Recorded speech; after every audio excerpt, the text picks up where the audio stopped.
تمام وزیر میدان میں تیر اندازی کی مشق کر رہے تھے، سلطان غیاث الدین بھی ان کے ساتھ شریک تھا۔ اچانک سلطان کا نشانہ خطا ہو گیا اور وہ تیر ایک بیوہ عورت کے بچے کو جا لگا، اس سے وہ مر گیا۔ سلطان کو پتہ نہ چل سکا۔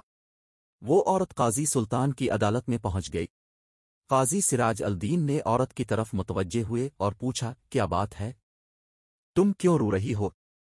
عورت نے روتے ہوئے سلطان کے خلاف شکایت لکھوائی، سلطان کے تیر سے میرا بچہ ہلاک ہو گیا ہے۔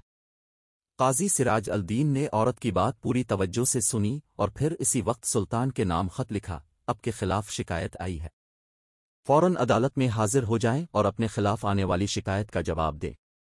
پھر یہ حکم عدالت کے ایک پیادے کو دے کر ہدایت کی، یہ حکم نامہ فوراً سلطان کے پاس لے جاؤ۔ پیادے کو یہ حکم دے کر قاضی سراج الدین نے ایک کیوڑا نکالا اور اپنی گدی کے نیچے چھپا دیا۔